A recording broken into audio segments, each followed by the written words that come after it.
the structure of work is becoming more and more outdated as the modern workforce has greater needs and greater wants and are making bigger demands. What we care about the most, again, is that employee experience. If they are not enjoying their time, they're going to jump from job to job to job. And there's going to be a point where that virtuous cycle ends and it's no longer jumping from employment to employment. You're jumping to a Web3 version of work, which gives you more flexibility, which lets you work for several companies at the same time. It's kind of a freelancer model on steroids, if you will. Hello and welcome to the Leadership Launchpad, where we help technical managers improve themselves, their teams, and their organizations. On this show, I talk to industry leaders, coaches, and authors to help give you actionable insights to help improve your own performance and the performance of those around you. Our guest today is Josh Drean. Josh is an expert in talent management, people analytics, and workforce experience with a focus on integrating the people side of business with emerging technologies. He is the co-founder of the Work3 Institute and co-author of the upcoming book, Employment is Dead: How Disruptive Technologies Are Revolutionizing the Way We Work. In this conversation, you can expect to learn how decentralization is radically changing the way we think about organizations, what leaders can be doing to create more transparent and community-driven teams, and the role HR can play in taking the first steps towards a Work3 world. But before we get into that conversation, if this is your first time listening to the show, please like and subscribe so you never miss a future episode. And if you're already subscribed, then I ask you humbly to share this show with at least one other person, because that, after all, is how we grow. I can't tell you how much it means to me. With that, let's get into the discussion with Josh Drean. Josh Drean, welcome to the Leadership Launchpad. How are you doing today? I'm great, Matt. Thank you so much for having me on the show. Absolutely. I'm really excited for today's conversation. We have already been chatting a little bit, and I know I think this conversation is going to take people to some places that they haven't really thought of around leadership, management, what it means in an organization. So to start off, I think you co-founded the Work3 Institute off of kind of Web3. I'm assuming. That's right. Yeah. Tell us a little bit about that. What are you trying to do? Yeah, so the Work3 Institute, our main goal is to marry emerging technologies with workforce strategies. You have a workforce, you're a leader, you're in charge of people to some degree, whether you're in HR as a talent manager or you are, a newly promoted leader in a management role who is interested in doing things differently. Our job is to make sense of AI and Web3, as you mentioned. What is the blockchain? What are smart contracts? What's a DAO? And how is that going to impact the way we work, especially at this time where I feel like there's a lot of tension around what employers want for Yeah. employees and what employees want for themselves. There's a bit of a power dynamic there that has shifted over the past 5 years dramatically. And how do we make sense of it? How do we prepare for the future? And just how do we implement these technologies to be more productive? Yeah. Well, maybe that's a great place to start the conversation, is in that shift that you're seeing. I mean, most people are probably aware, or certainly aware, ever since COVID, of just how much the workforce is changing. But any specific things that you see that are going along with not just the fact that people want to be remote, but how that ties into kind of what Web3 represents as well, and just this whole new way of thinking about and engaging with like power structures. Yeah, I mean, I keep my finger on the pulse quite heavily, just trying to understand employee engagement, I guess, is the kind of a bit of an Yeah. outdated term for it. I like to refer to it as employee experience. But there's no data out there. There's no secret that employees are unhappy. Gallup Yeah. just posted the lowest number in the last 11 years of employee Yeah. engagement. They are absolutely unhappy. That the lowest trust within organizations we've ever seen. HBR just did a study that showed, the difference between men and women and the trust that they have, and especially frontline workers not trusting their leaders. And so, if Mm-hmm. you we can talk all day about being an amazing leader, but if employees don't trust you, if they don't feel like you are listening to them, that you care about their experience, If you're just gonna bulldoze them because you have an objective and they simply serve as pawns to get to that objective, it's, I mean, it's not necessarily the leader's fault. That is how capitalism has been established. But Yes. Yes. the idea of the Work3 Institute is that the structure of work is becoming more and more outdated as the modern workforce has greater needs and greater wants and are making bigger demands. And right now, we might be in an interesting place where you see the power dynamic shift very much to the employer. We're in an employer market right now. So Yep. finding a job is extremely difficult. They can offer really low wages to incoming employees because there's so much competition out there. But what we care about the most, again, is that employee experience. If they are not enjoying their time, they're going to jump from job to job to job. And there's going to be a point where that virtuous cycle ends and it's no longer jumping from employment to employment. You're jumping to a Web3 version of work, which gives you more flexibility, which lets you work for several companies at the same time. It's kind of a freelancer model on steroids, if you will. And that's something that we write about heavily in our upcoming book. Yeah, the upcoming book, Employment is Dead. Yeah, there's a couple things in there that I want to push you on, but maybe you hinted at a few things there around, almost kind of much more like a gig workforce. You have your talents that you can bring all kinds of, all over the place and move around a lot. Is that kind of the idea that you're pushing? Is there's just much less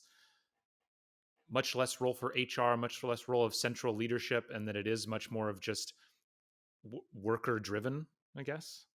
Yeah, it's exactly that, Matt. I think if we were to paint the utopia, right, it would Yeah. be you wake up in the morning, do your routine. When you're ready to work, you just pull up your phone or your virtual device, and it's almost like hitting drive with Uber, right? I'm Yeah. on hours now, I'm working, and instead of working in a 9 to 5 capacity for one company, you might be distributed across several projects for several DAOs or decentralized autonomous organizations working very specifically within the skill set that you want to develop.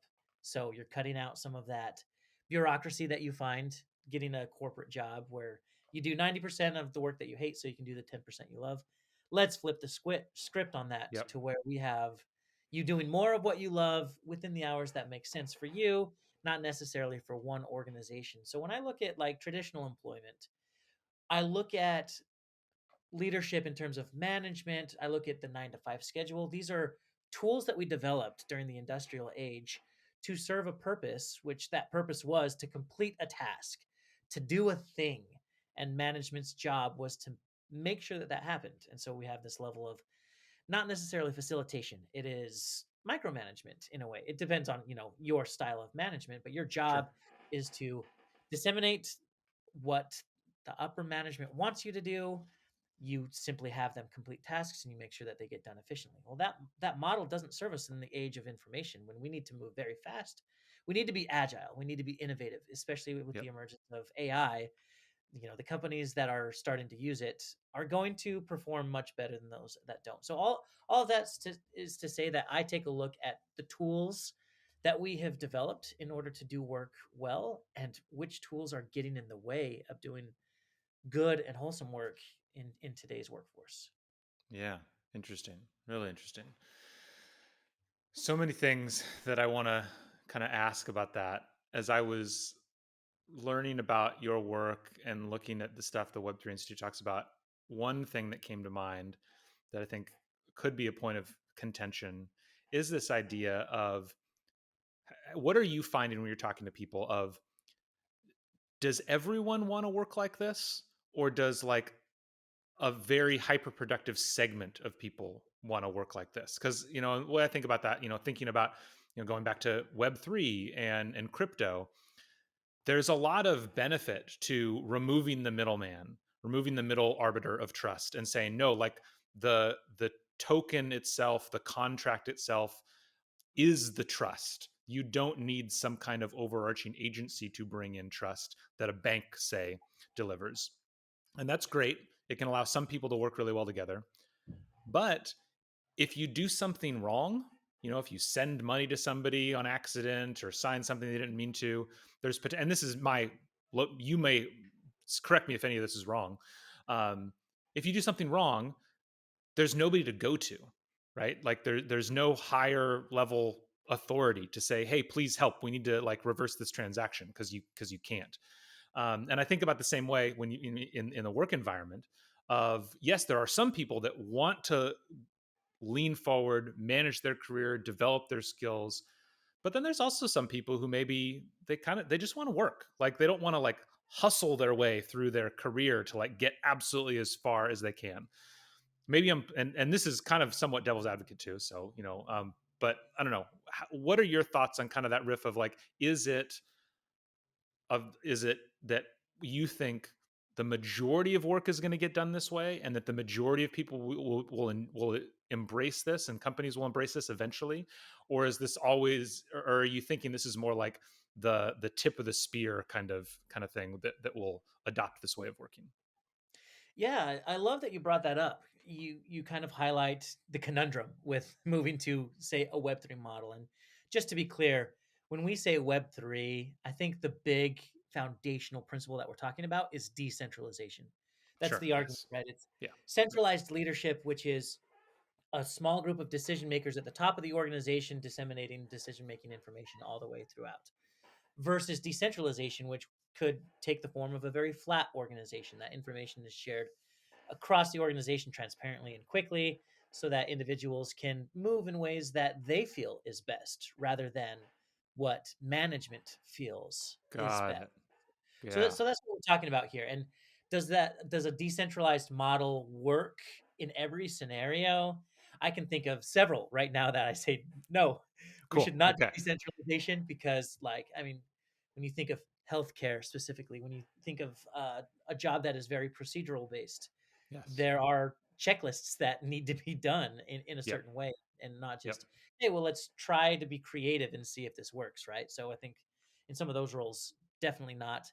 However, I find it fascinating what you said is like, do people want to work in this way? Like, I think the question for me is, do they even know that this is a possibility? I feel Sure. like we've been trained that this is the Yeah. model of work. It is go to 4 years of college, get a degree. That piece of paper is going to get you a decent job where you will stay there for 30 to 40 years and then retire with a healthy pension. And it's kind of the model that was promised that we are now kind of seeing is falling apart in Yes. millennials, Gen Z's Yeah. labs. They're like, hey, we did everything you asked us to do, and it didn't work.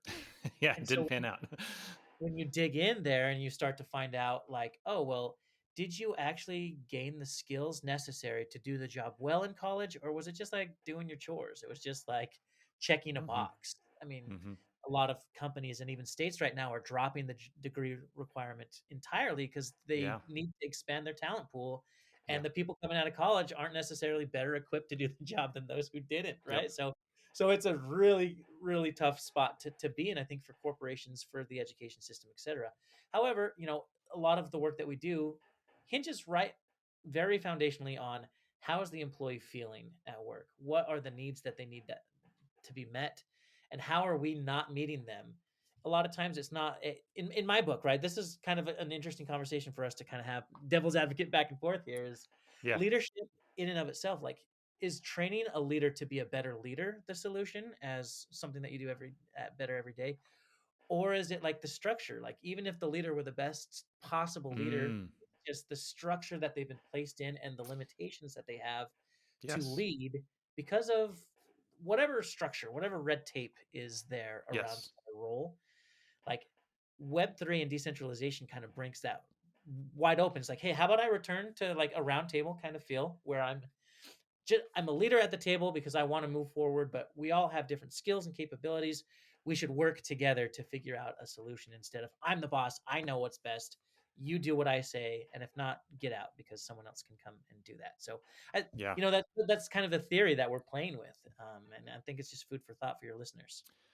I love that. I mean, there's a couple things that really resonated with what you just said. Of number one, that idea of kind of what is the role of a leader, and most of the principles that we teach at Better Everyday Studios, we're focusing on new leaders, frontline leaders, and it is really about changing that paradigm from as a leader.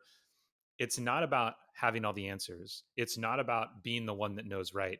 It's just about creating an environment where the right ideas come to the top, creating an environment where everyone can do their best work, rather than like being the best of the group or anything like that. And but then it totally does run into the culture, the structure. Because, I remember I had a big culture shock when I left the military. So, military, obviously, very hierarchical.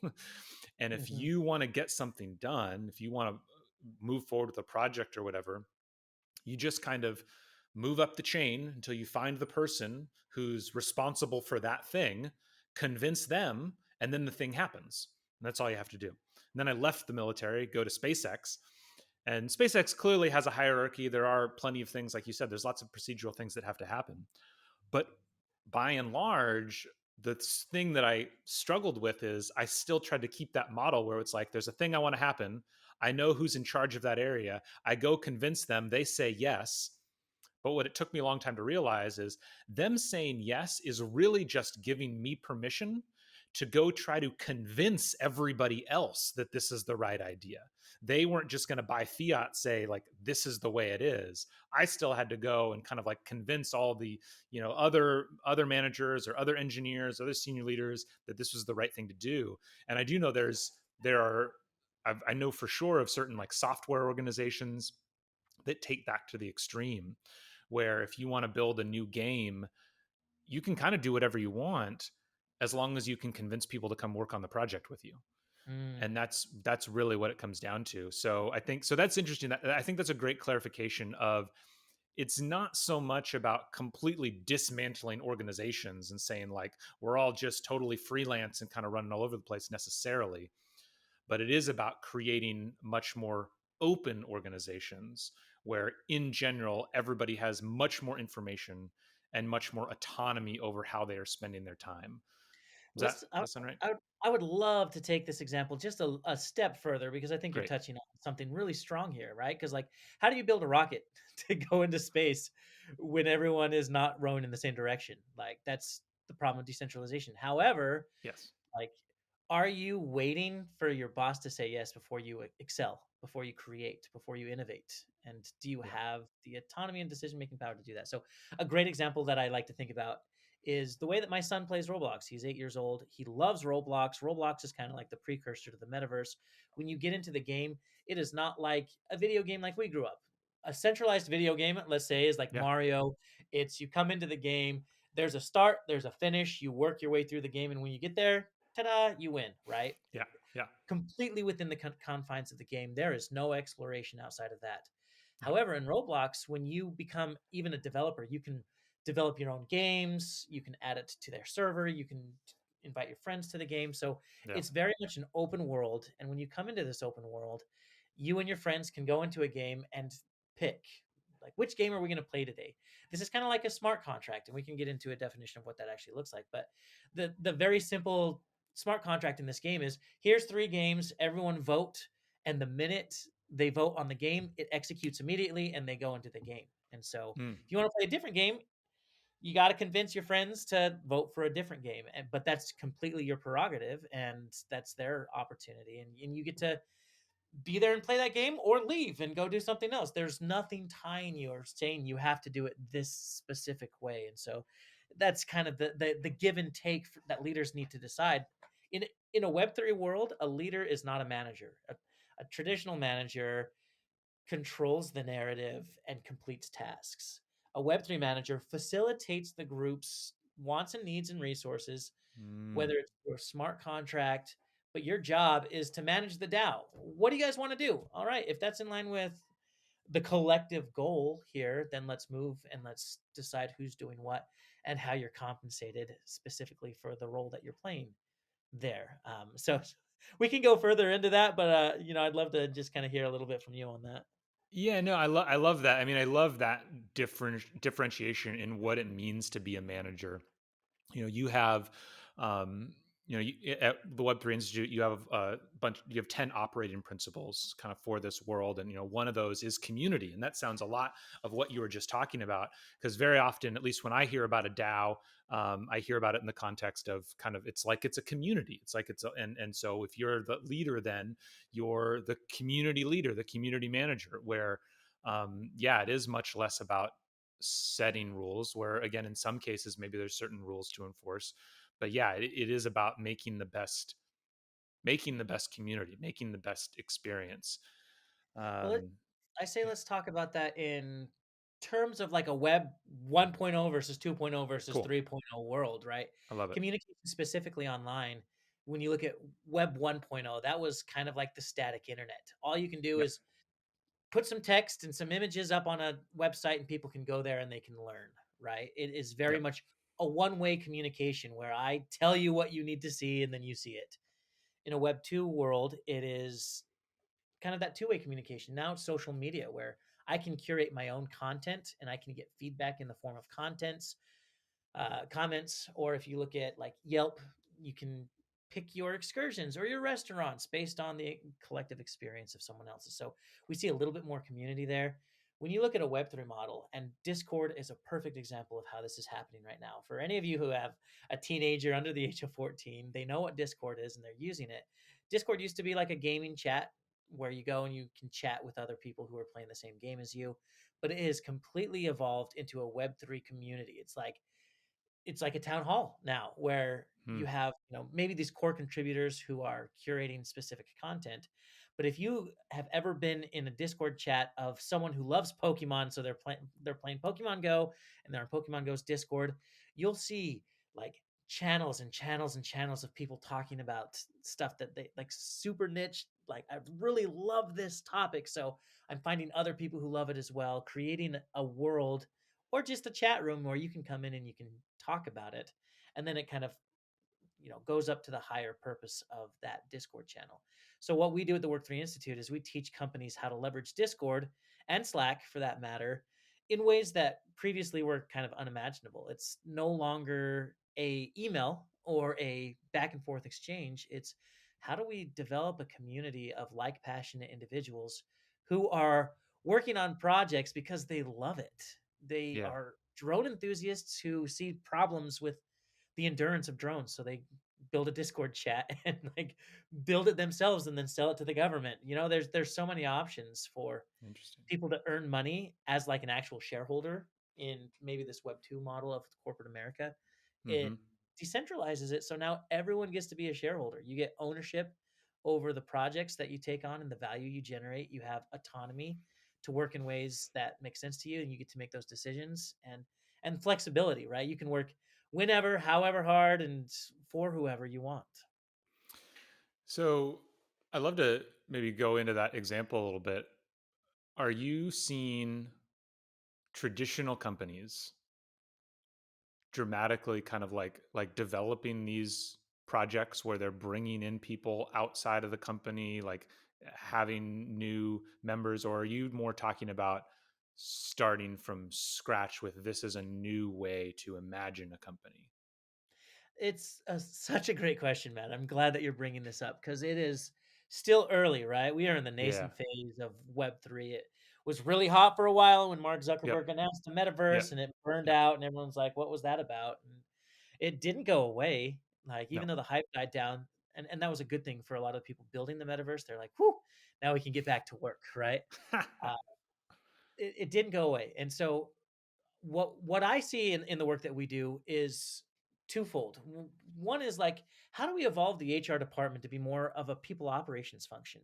It, Hmm. everything that was a part of HR even years ago is now completely automated, completely in the hands of AI. Let's let that role go. However, Yeah. there are serious needs within the organization for L&D. What do we do for learning and development? How do we upskill our people? What does the retention look like? How do we attract top talent? How do we make sure that we're designing an experience for our distributed workforce, those working at home, those working, as a freelancer? There's so many elements of not taking care of our people at work that we need to do it. And Yeah. we need to figure that out. So we spend a lot of time kind of doing digital transformation within HR departments. There is also a group of individuals, right? I call them the human centric digital first leaders who are like, yep, we understand a DAO, we understand a smart contract, we understand how to use tokens. Let's just implement the software, start building out a new framework for how we manage our teams. And they're doing that. And that's really exciting. There's probably a third party here as well, which is like, I think the younger generation who already is in Discord, has already been doing their thing here for a while, is absolutely not excited about any sort of traditional corporate 9 to 5, and so they are offboarding completely from what traditional employment looks like for them, and they're building it. These are, I would say, probably the upper echelon of individuals who are ambitious and excited and want to build something. But they're bringing their friends along and they're building a Hmm. Discord chat and they're saying this is how much you could make doing XYZ. How nice would that be to do laundry during the day or take your dog for a walk, because we know you're going Yeah. to be working late into the night. So there's a lot Yeah. of benefits. Well, then let's look at a couple of those people. So if I'm in HR that has more of a traditional bent where I'm kind of like pushing stuff out, what are some what are some of the first steps that an HR team can take to start embracing this new world? Maybe that's changes that they make in Slack, or I don't know. What are the most common first use cases, first steps that you can see an HR team making? Yeah, I mean, and again, right? Like, is your HR team ready? Is your Sure. organization ready for a Web3 world? A lot of companies can't even do the basics of employee engagement. So, like, we need to do that first. If you're As much as I hate the annual employee engagement survey that's like 70 questions, do it once a year. It's only a data point one time a year for your employees. But if you're not doing that, if you don't have any sort of continuous feedback loop with employees themselves, you should probably start there, right? Let's start doing some of the employee experience design best practices Yep. first. For Yep. those of you who are ready to kind of move on, there's plenty of ways to do that, and it's honestly just a bespoke um, way of doing that. Like, how to every organization is different, every Sure. team That is makes sense. different. So what we suggest doing is like, let's pilot a DAO. We've been throwing around these terms a lot, and I no, haven't really defined them yet. A DAO is like a decentralized autonomous organization, meaning you don't have a centralized group of decision makers. The decision making comes from the group itself. And the way that you make decisions is you distribute tokens or voting power. We've talked about cryptocurrency. For now, let's just view them as, if you have 5 tokens, you have 5 points to vote. If you have 20, you have 20 points to vote. And then you use a tool called Snapshot to throw up a bunch of decisions that need to be made at the organization. Everyone gets to vote with their tokens. And when it executes, when they officially come to a consensus, a smart contract executes on that, essentially meaning, all right, you voted, we're moving in this direction, and it can happen in an instant. And if you have, I think the example you brought up is like, I have no one to go to up top. Like, I don't have anyone to talk to. Instead of being like, knock, knock, manager, help me out, it's get in Snapshot, pose the question, have Mm, everyone vote on it, and then you move in that direction. So it's okay. it's it's kind of like a radical rethinking of these hierarchical structures. Yeah. And I don't think I think there's a lot of mindset change that needs to come along with that. Yeah, but I mean, it really does. It actually, you're reminding me of the All In podcast had a conversation maybe 3 or 4 weeks ago, where so this is a group of tech founders who have worked at helped start Google and those kinds of things, and they said in their at least in their startups when they're at like the 200 or 300 person stages, this sounds very similar to how they make benefits decisions, payroll decisions, as they put it out there to the actual employee group, be like, what are you all wanting? And they don't look to create kind of like a grand committee of these are the people who are going to figure out the right thing and know what our employees want. They crowdsource from the employees for that. Mhm. So it's definitely a thing. Yeah, I mean, another great example is there's a company called Talent Pair, who is a recruiting agency that has gone fully Web3. And what that means is they've looked at some of the pains around the recruiting phase. Hmm. Specifically, when you look at recruiting, and it's extremely cutthroat. If you're working off of commissions, it can Yeah. be cutthroat Yeah. because you're essentially competing against other people, right? So how are you being compensated? Is it when you close the deal and find a job for someone, or shouldn't we be giving a portion of credit to anyone who played a role within the pipeline of that specific individual? And so what Interesting. they're doing is they leverage smart contracts exactly for that. If you bring someone into the network that's, some arbitrary percent of the commission, and then if you're the one that did the assessment, if you're the one that matched them with the organization, the minute they find a job, the smart contract executes, and everyone gets money directly into their account based Yep. on the part of the life cycle they played, instead of worrying about who got what. And when you really think about the trust that brings back, and the fun thing about Web3 is we talk about a system of trustless trust. When you think of Hmm. trust but verify, now it's just verify, and it's Yeah. verified on the blockchain. So there's no fighting. I say this in theory. There's less competition. You work together as a team. There's more transparency, and it all moves in a way that doesn't pit employees against each other. It brings you together as a team. Yeah. Well, and then I think I love that, to bring this back to the manager role, it really transforms the manager role into, at least in my opinion, what it what it should be, or what it should have been all along, where the manager is there to help people perform their best, to help them overcome blockers, to help facilitate conversations, to help build trust. They're not there to be the arbiter of information, to be the one that is always making the decisions and telling people what to do. So it really clarifies though it might cloud in the short term. In the long term, I think it clarifies what the role of a leader is, because certain roles become put into these contractual things that, they know they don't have to worry about. Yeah, I think that's a fascinating thought, right? When you look at the short term, right, it does feel extremely chaotic because it doesn't match what we are used to. But Yeah. if I can kind of paint the picture for what it looks like, if I am a leader at an organization and I want to get something done, a lot of times it's, here are the 9 people, or here are the 20 people, like within my organization. Here's the skills that I have available to me. Here's the limitations that I have, and here's how fast we can do that. When you look at a decentralized version of that, it would be, I have a vision, I know where we need to go, but instead of trying to get this group of people all rowing in the same direction, how about I launch several bounties? This is essentially the scope of a project. You send it out into the Web3 world, and DAOs can, or bounty hunters can come in and pick up projects, work for you, add value. And now you have, say, 15 or 20 DAOs that you work with, and you can manage them so much easier through a smart contract, leveraging AI, and now you are being so much more effective because you can manage much more than you could have otherwise, Hmm. because you've outsourced a lot of the automated elements that you would have needed, right? Like, I'm reviewing paperwork, I'm asking this person this, I'm reviewing the project, we're having long, arduous meetings. It's like, here's where we want to get to. You guys all go. Whoever gets there first gets paid. Um, Yeah.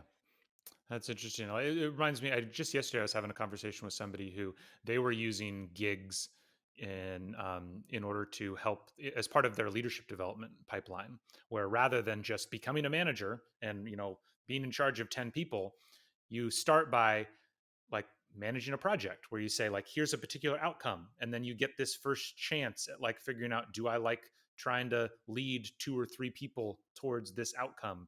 And then if it turns out you do like it, then it can get bigger and bigger. And kind of in your world, I can imagine this decentralized approach where first you have a small vision, this, I think this is the right thing, and you only need to attract like 1 or 2 people. But then the better you get at that, kind of almost just it's naturally going to happen where you are able to go after larger and larger visions as you can attract more and more people to your vision.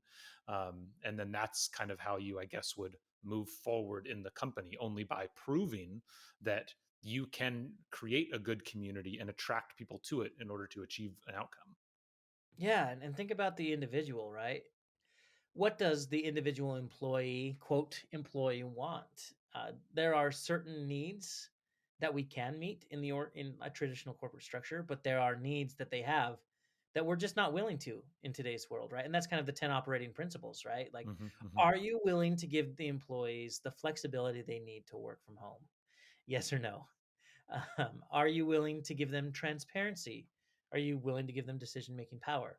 And, you know, if they aren't going to get these needs met, they're going to go somewhere else. And that's when they kind of Mhm. offboard to this global talent marketplace.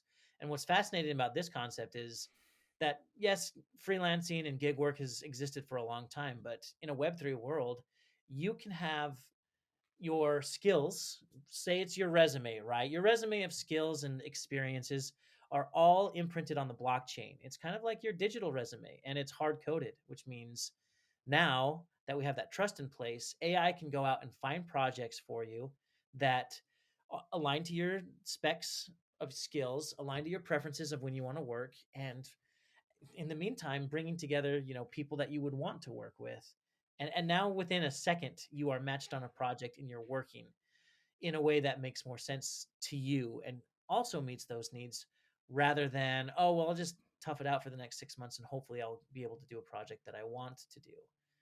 Yeah. And so again, the challenges of a gig economy today is it's still a grind, it's still extremely competitive.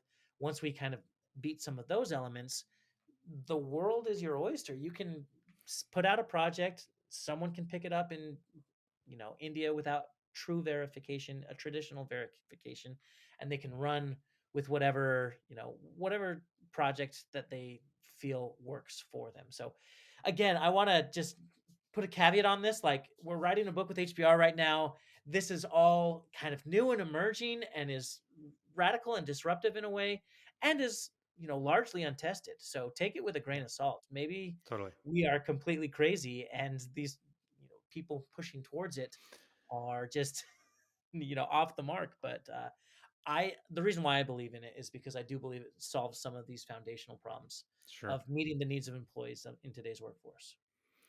Yeah, I mean that's a great caveat, but I do think there is, sure there's that future world where it's just like everything's, it's a true Web3 world and AI is matching all these skills and you're just popping up and you get a notification that said here's a good job. That's really that I mean that's a big vision that still needs to be proven and tested and is really far out there. But you can back that up to the point of I am an individual manager even inside a traditional organization, and you can take some of these Work3 principles, the operating principles, and just be like, well, how you can just ask yourself the question, how can I push more transparency, at least within my scope? How can I push more autonomy? How can I, push more flexibility within my scope, um, so that it allows you a way to almost as a manager or as an organization to kind of hedge your bets of we're recognizing that this desire exists and we're going to push towards it and be prepared, but we don't necessarily have to try to make this hard cut over and operate everything inside of a DAO within our organization because maybe we're not ready for that. So I think there's a lot of lessons that even an individual manager or HR inside a traditional organization can learn from the kind of research that you're doing. Yeah, and I think you highlight exactly what our job is at the Work3 Institute, right? It's taking these organizations that want to improve and want to kind of move in some direction and matching it with the technology itself. Yeah. So like Yeah. the Yeah. the foundational principles, I think, are they're there, right? Like there's empathy, there's flexibility, there's autonomy. Like all of the principles exist there, and we can go about implementing those in ways that like make sense to us today, right? You pull up an HBR article and it says, do you want to have more productive, a high performing team, let's say? Yeah. Well, then run regular one-on-ones with them, find out what they're feeling, try and give them what they need and design an experience around their needs. Like that's Yeah. pretty standard employee Pretty standard. experience. Yes. So that's a great starting place. Where we come in is like, yes, do that, definitely, but check out this technology. This is blockchain technology. There's a new app that will allow you to XYZ. And so it might even be as simple as, hey, instead of using email to communicate with your teams, let's try Discord. Let's do Yeah. it in this platform where people can chat better. And let's teach you how to set Yeah. up a server. Let's teach you how to create regular content, organize that content, and and that will serve your people much better than what you were originally planning. That to us is a win. Is those stepping Yeah. stones. I love it. I love it. Well, so for anyone listening who is interested in maybe taking that next step, what's the best way for them to reach out to you and Yeah, just I mean, follow you? Yeah. I appreciate that. We hit up our Discord, Ha, hit up excellent. our TikTok. We are constantly putting out content around this, but Oh, great. work3.me is the website. At Josh Drean, I'm highly active on LinkedIn, and I'm happy to jump into any conversation of anyone who's interested or has more questions about what the future of work looks like from a Web3 decentralized lens. That's great. Well, obviously we've only scratched the surface with this kind of stuff. So maybe as you get deeper into the book, once the book is ready to launch, because the book is it later this year or next year? It's next year, right? Yep, January 28th is the official launch date, but you can pre-order if you're interested. It's up in Barnes and Noble, it's up in Amazon right now, so follow along.